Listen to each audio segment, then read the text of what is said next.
Part 2. Azure Moon. Verdant Rain Moon. Our chosen paths.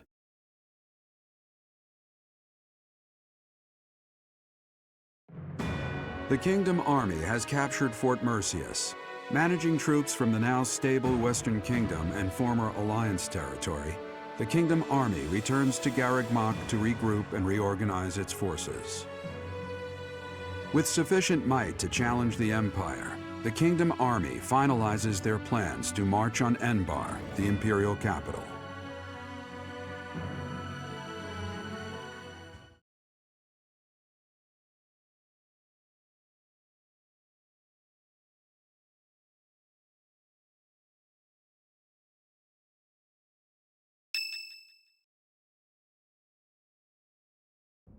Ah, there you are.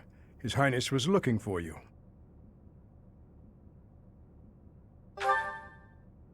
He's gone ahead and started interrogating the prisoner, Viscount Kleiman's man. He said he'd like for you and I to be present as well. Will you come with me?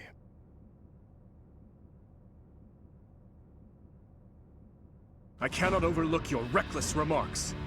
Are you really so keen to lose your head? I only did what I believed was right. I swear to the goddess that I'm not lying.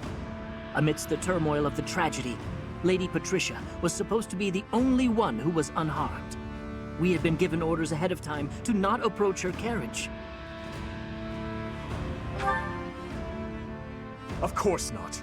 What would my stepmother have had to gain from such a... Perhaps Lady Patricia would have done anything to return to the Empire, to her husband and daughter. What exactly are you implying? For the past few months, I've been spying on lords who defected to the Empire in order to investigate rumors about Lady Patricia. Cornelius' words were true. The two of them, I am afraid they conspired together after all. Enough of this nonsense. You say she wished to return home? That isn't nearly enough reason to cause such a tragedy. I do not intend to imply that the two of them were solely responsible for the whole affair. They were likely nobles who opposed the king, or potentially someone who wanted to throw the kingdom into chaos. The Empire and people like Solon and Kranya had their motives too. So my stepmother joined with them to cause the tragedy. Is that what you believe? Ultimately, this is just conjecture based on the evidence at hand. I have no idea what their true intentions were. I see. We will hear what this man has to say. For now. My lord had long felt that King Lambert's radical ways were dangerous. At the time, he was approached with an offer to take part in the incident at Dusker. My lord loves his homeland. To me, he embodied justice. We were only doing what we thought was right. And so, in the name of justice, he caused massacre upon massacre out of love for his homeland. You murdered your own king, killed our soldiers, and involved innocent citizens. And yet you have the gall to speak of justice! I am only standing before you now, because I could no longer bear the weight of my sins.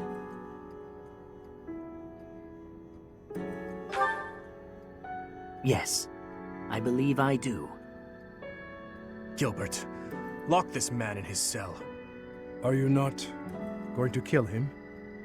I will make that decision once I have had time to consider this man's definition of justice. Yes, Your Highness.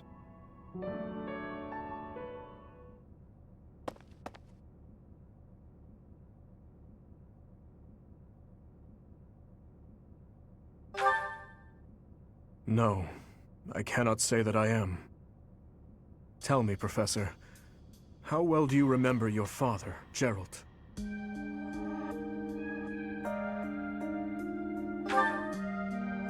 I figured as much. Even the memory of those who pass away is taken from those they left behind, little by little, year by year. To be honest, I cannot really remember my stepmother's... that woman's smile, nor the sound of her voice. I always told myself that I would not allow my mind to forget, and yet, all I can recall with clarity is her gazing away, so forlorn. Did my stepmother wish to go home so badly that she would kill Father and me? kill her false family? Home to her own blood. Her true family.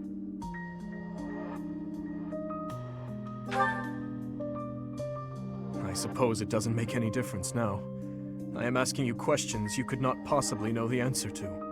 I am finished with thoughts like that. I am finally able to go on living without clinging to hate. If I truly treasure those who have died, then I must earnestly atone for my sins. Father, Glenn, all of the soldiers who have fallen, the people of Duscur who still suffer persecution. The only atonement I can offer them now is to take responsibility for this broken kingdom that has been entrusted to me.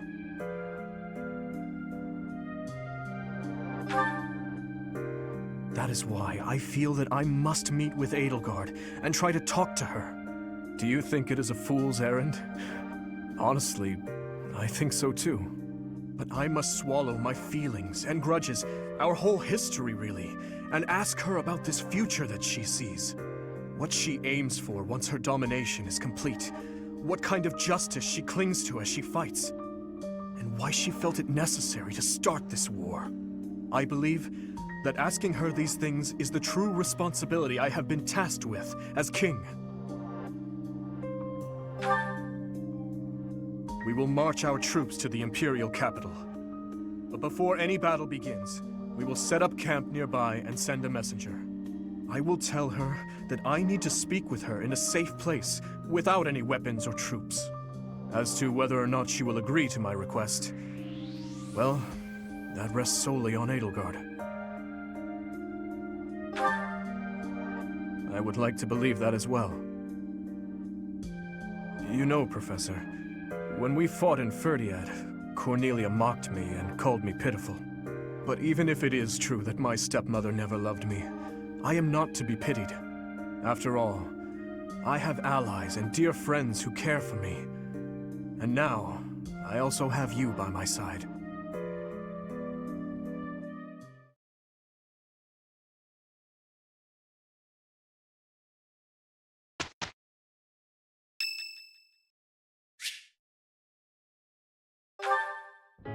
Hey, Professor, did I ever tell you what happened with that thief?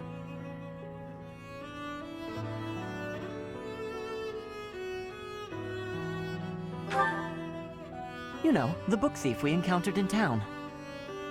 I went after him, and I did manage to catch up, but...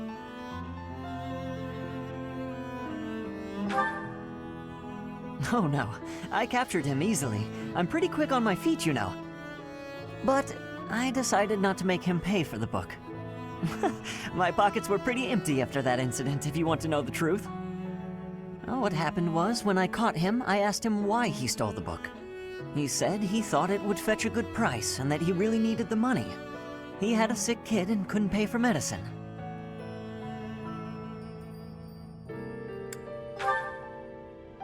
Oh, maybe you're right. But if he really did have a sick child, that would be a matter of life and death. A little money is nothing compared to that. I'd rather believe a lie than risk someone's life if I'm wrong. And to be completely honest, there was a time when I wasn't so different from him. It was a long time ago, and I've put all that behind me now. But yes, I was. My parents died of illness, so I had to provide for my little brother and sister. I did my best to earn money for them legitimately, but I wasn't able to bring home enough. So I turned to thieving. From people on the streets, from shops, even from soldiers. I knew it was wrong, but seeing my brother and sister's smiling faces made me too happy to stop.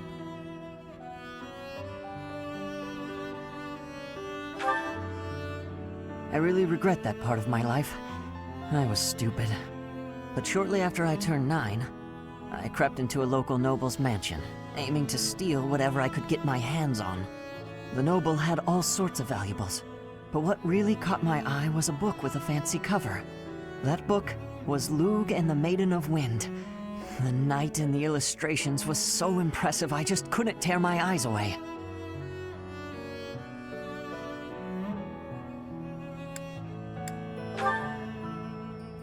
Well, that was part of it. But certain books are also really valuable, you know. You probably see where this is going. Moments after I grabbed the book, I was caught in the act by the noble.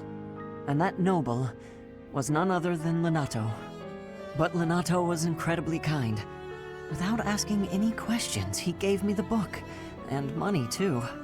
When I told him I couldn't read, he invited me into his mansion, along with my brother and sister. He taught me how to read, personally. So, with the thief I caught in town, I was trying to do the same thing, to be like Lenato. I want to make up for the bad things I've done, to leave this world better than I found it. That's why, even if it wasn't easy on my pockets, I'm proud to say I helped him.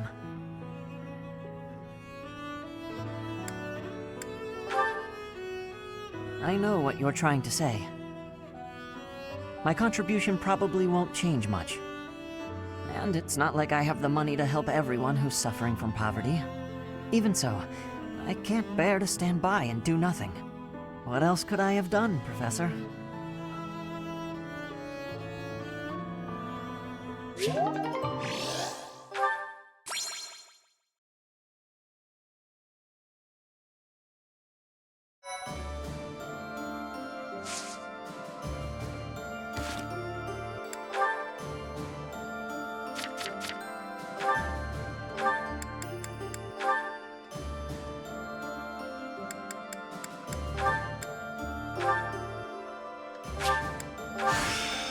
I can master this power. I'll prove it.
I still need to improve. I'm a quick study.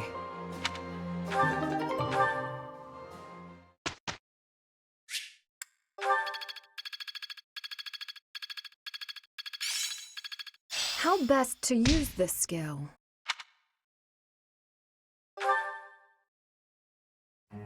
Professor?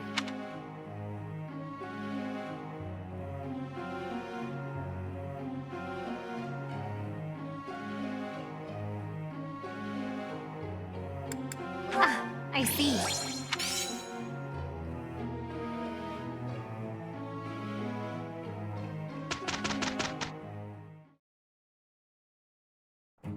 For the two of us? All right. Pretty good.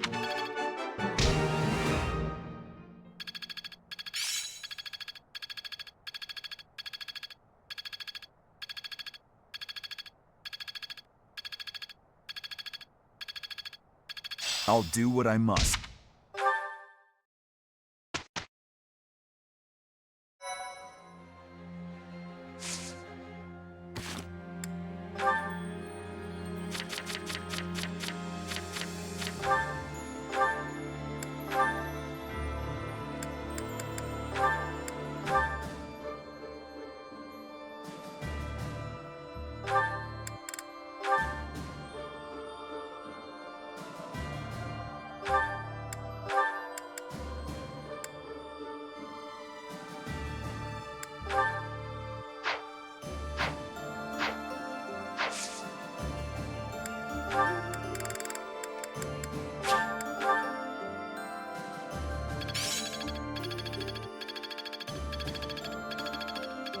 There is still more to learn.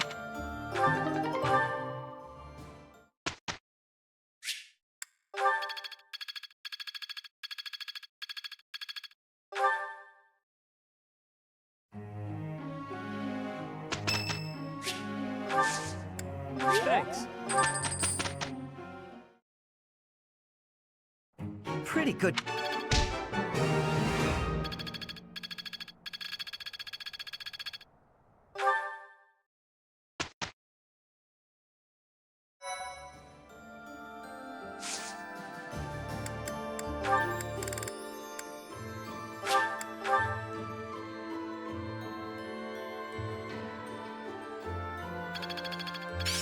Still a long way to go. All that work was worth it.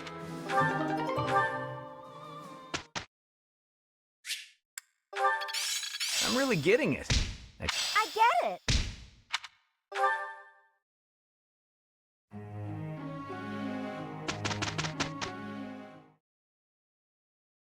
How do you like?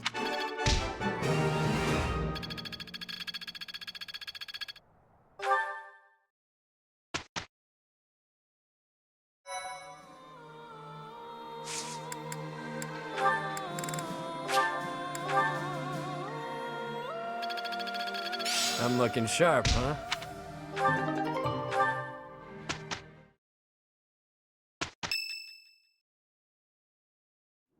Professor, do you think Edelgard will show up?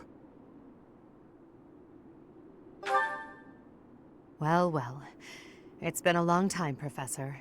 And hello to you too, Dimitri.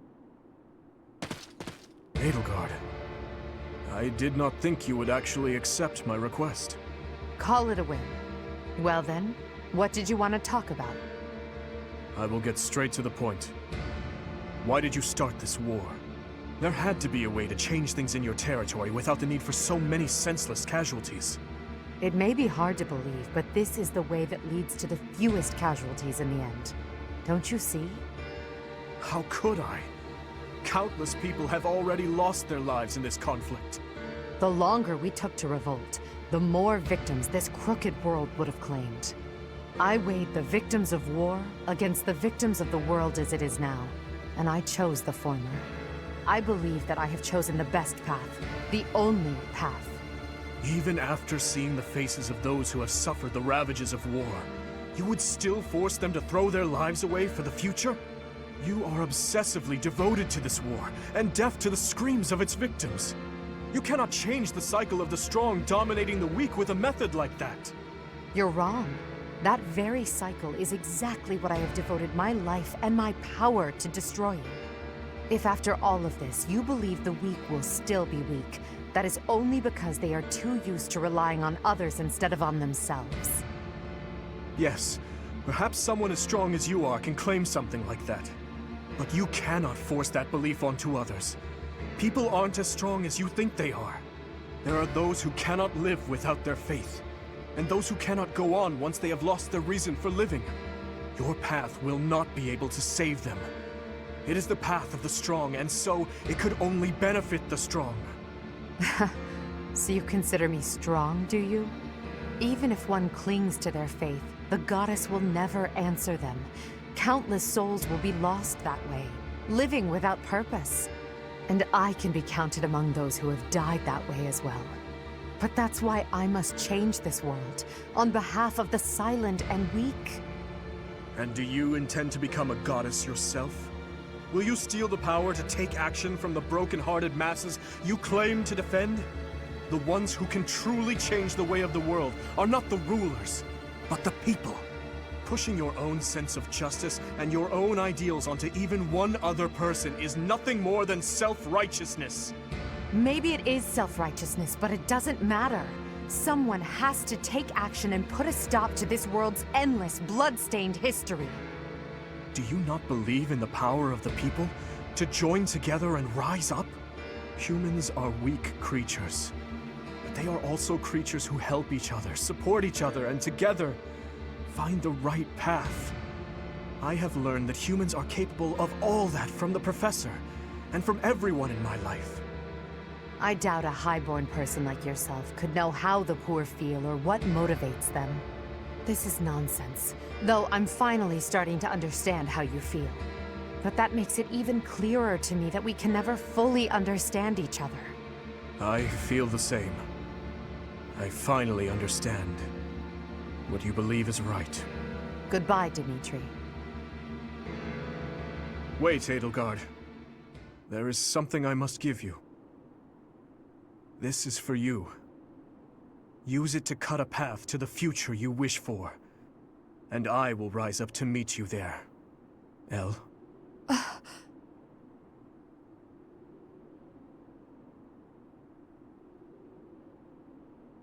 Elle!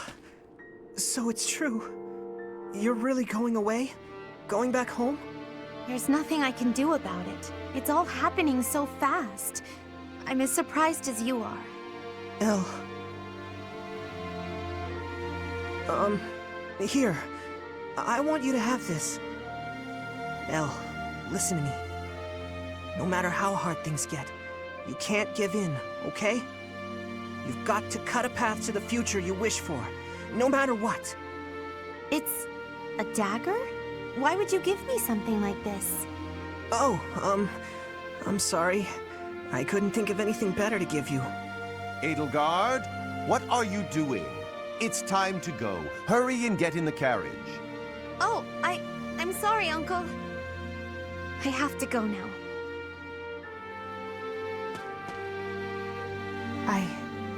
I remember now. You gave me a dagger all those years ago. I'm still sorry about that. I should have given you something that would have made you happier. Perhaps. At the time, I was quite flustered by such a dangerous gift. I left without giving you a proper response, and that was the last time we saw each other. True. It is a sweet memory, with a bitter ending. I'm afraid it will do no good to reminisce, Dimitri. That girl you knew back then is gone, as good as dead. But I'll tell you now what I wasn't able to tell you back then.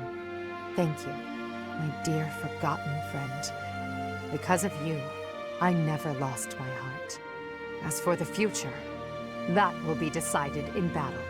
King of Fargus, as the Emperor, I shall await your arrival in Inbar.